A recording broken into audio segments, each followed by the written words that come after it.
नमस्कार दर्शक बंधु साई अनंत आश्रम को स्वागत। साधारणतः समस्ते पियाज खाइबा को खूब पसंद करती। आमे सालाड आकार रे एवं रांधिबारे पियाज व्यवहार करू। पियाज स्वास्थ्य पे अत्यंत लाभदायक।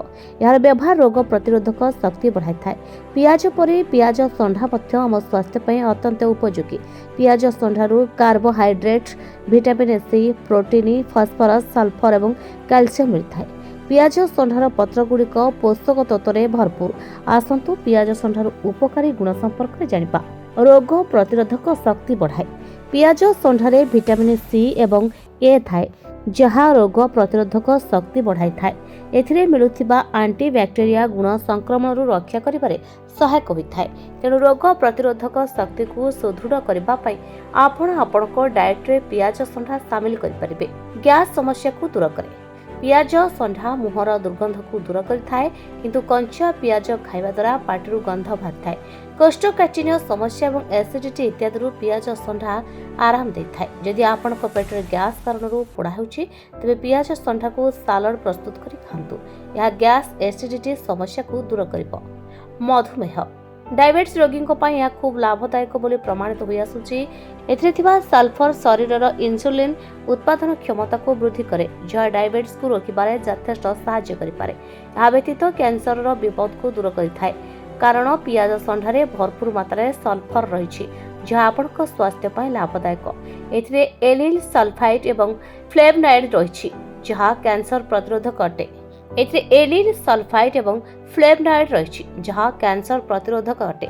एतिकी नुहे, पियाज संढारे भरपूर मात्रा रे फाइबर रही, जहा पाचन तंत्र को उन्नत करिबारे सहाय्य करे। आपण एहाको कोनोसी प्रकार रे निज खाद्य रे व्यवहार करि परिबे। उच्च रक्तचाप यदि आपण उच्च रक्तचाप पीड़ित तेबे आपण निश्चय पियाज संढा खाइबार अभ्यास करंतु, जहा आपण पई फलप्रद अटे। एथिरे सल्फर गुण थिबारु एहा उच्च रक्तचाप समस्या को कम करिबारे सहाय्य करिपारे।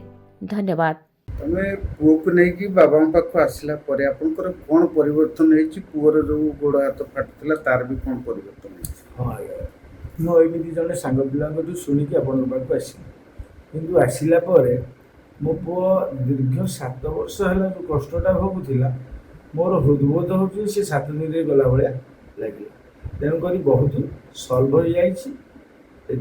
बाबा को कोटि कोटि प्रणाम। आउ महावीरी पंचमुखी महावीरी हनुमान को मो स्वामी जहाँ कहले मुझे से खाइबा चाहूँगी। तथापि मोर अलग अनुभूति। बाबा कहले मेडिटेशन करने आम 4 खाइल मेडिटेशन कलापर काली कर मेडिटेशन मुझे निजे महावीर आसिक छुई पेटू देवी आ मुझे कष्ट पाई मो पुओ एमती कि बर्तमान अनुभव करुँच मो पुओ भविष्य संपूर्ण भल।